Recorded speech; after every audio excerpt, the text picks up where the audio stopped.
Hello, and dobre odpoledne přátelé.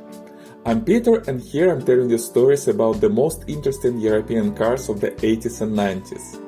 Today we are talking about a very rare and almost unknown Czech car that was actually very cool, Tatra 700.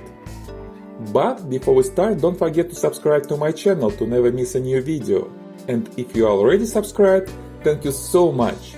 Now let's get back to the car. Tatra 700 was produced from 1996 to 1999 and was the last passenger car made by Tatra. Tatra as a company was founded in 1850 in Czech town Kopršivnice and at first produced horse-drawn cars and carriages. In 1882 it started production of railroad cars, and in 1897 it produced its first automobile under the name President. It was the first car built in Central Europe.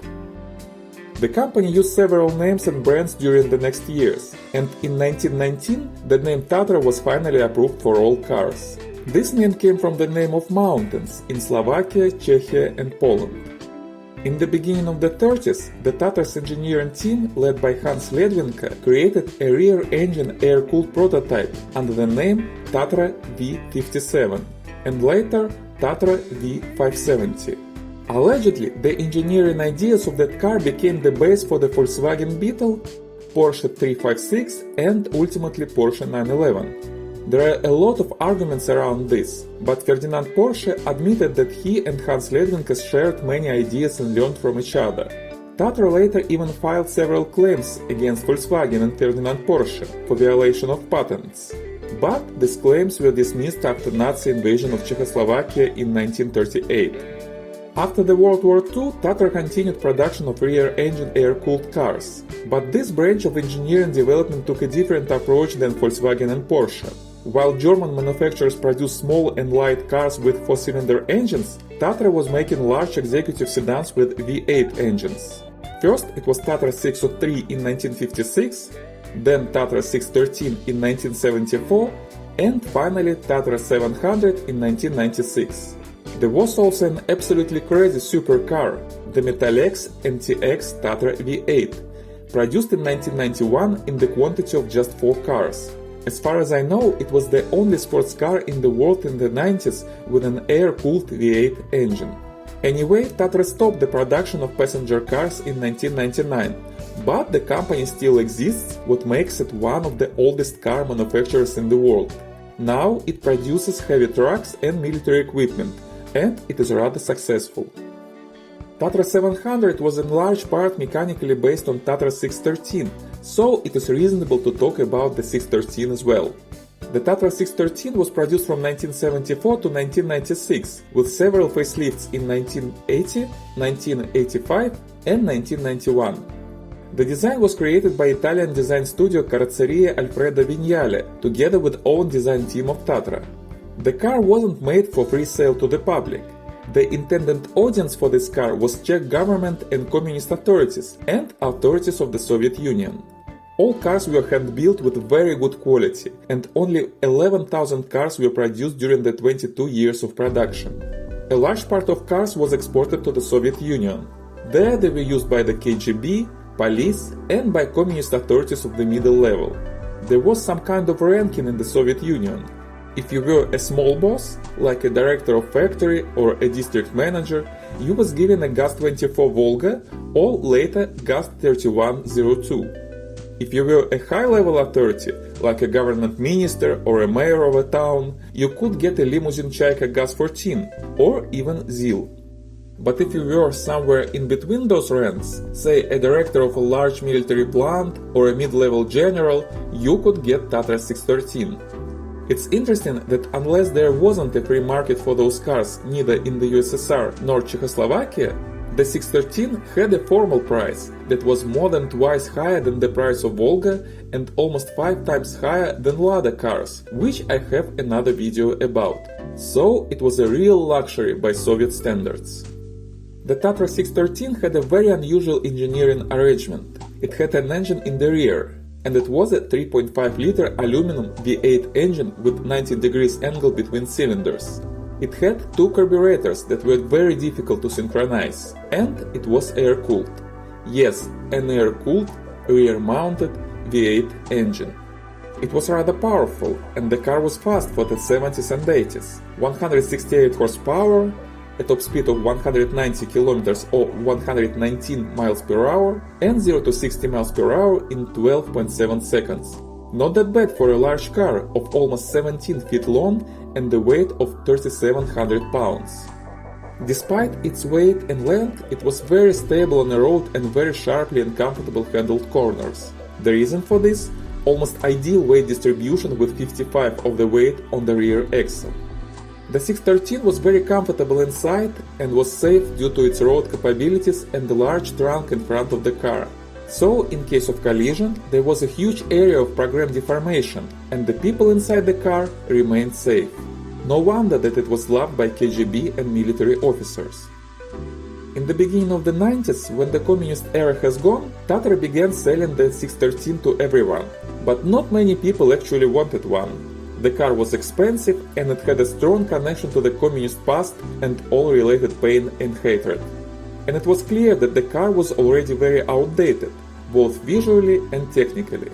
So Tatra decided to build a new car. They didn't have much money to build a completely new car, so they decided to update the good old 613. And so, the Tatra 700 was born in 1996. The platform was the same, but it was seriously updated.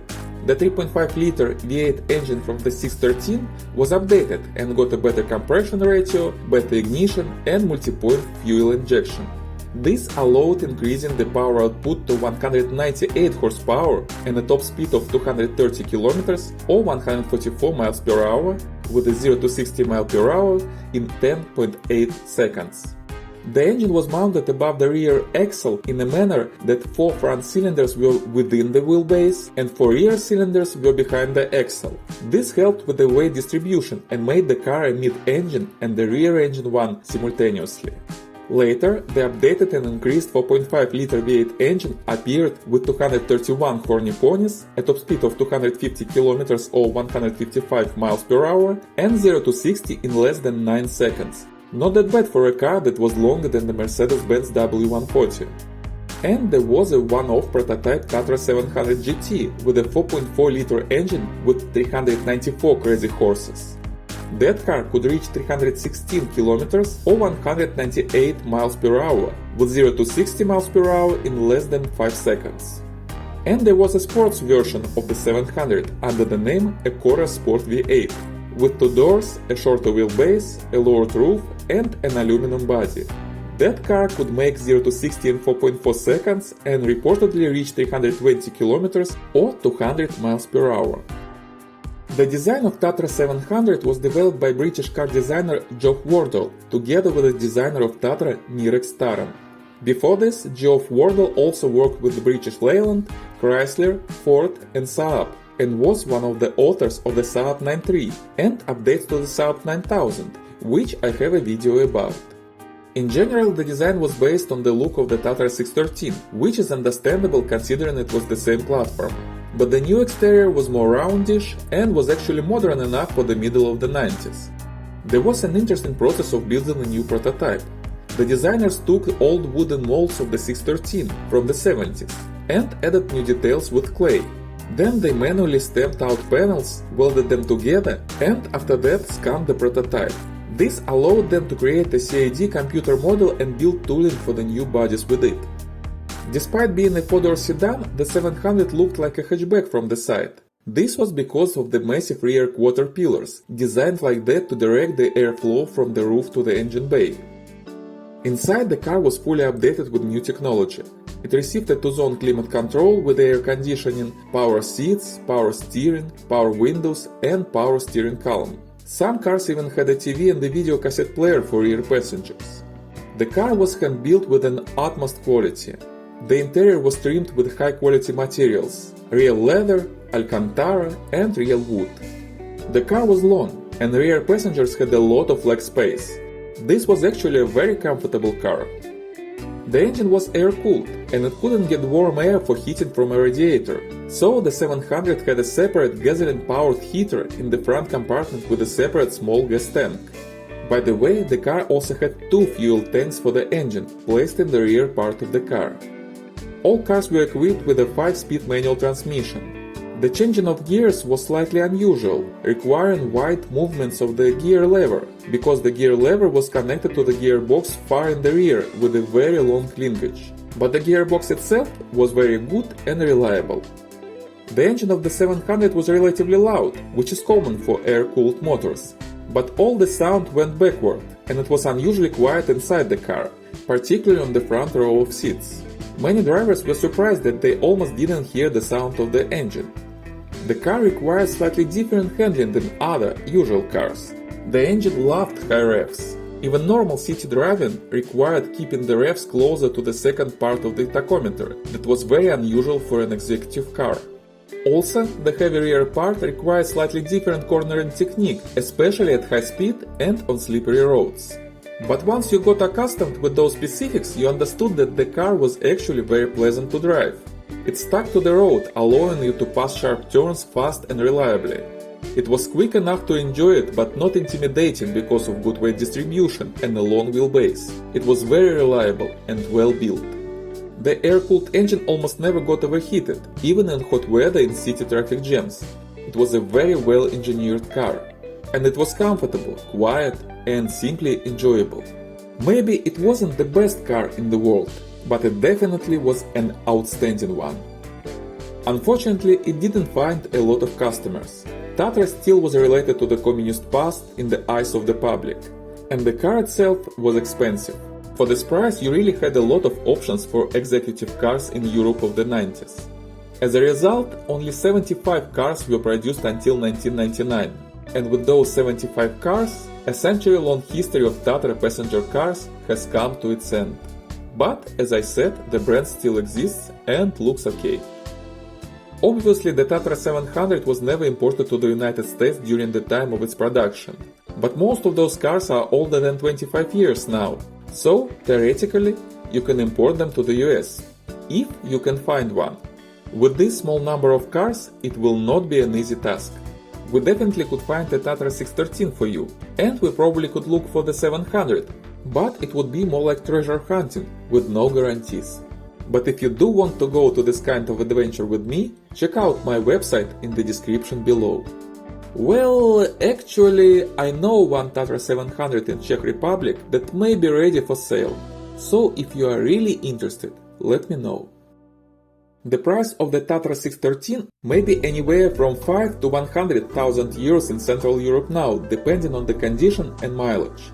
The Tatra 700 is much more expensive. The price of car very rarely appearing on the market is between 100 and 200,000 euros, depending on the history of the car, condition and negotiations.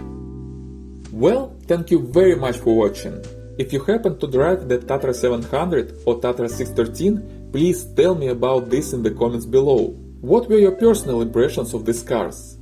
And if you like this video, please give me a thumbs up and subscribe to the channel. New interesting stories are coming soon. Дякую многократ, пшателе, and see you next time.